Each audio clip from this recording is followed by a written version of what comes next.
Hello everyone, welcome back to our channel How to Tutorials. In today's video, we're going to see how you can change your age in Uber Eats. Well, it is a quite simple process, so let's dive right into it. So the first thing to do is open your Uber Eats. So after opening the application, you'll have to go to your account, for which you can simply just tap on this shop icon that you can see right here. And in here, you can see the navigation bar has been opened and tap on the account option right here. And in here, you can see this is your account. And in here, you can simply just tap on your profile like this.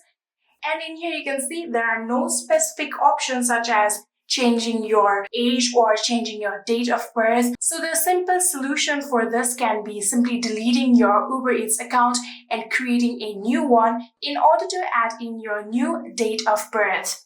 And yeah, that is it. That is how you can change your age in Uber Eats. I hope this video was helpful to you guys. If it was, please do not forget to hit that subscribe button and like our video. Thank you so much for watching. See you in the next.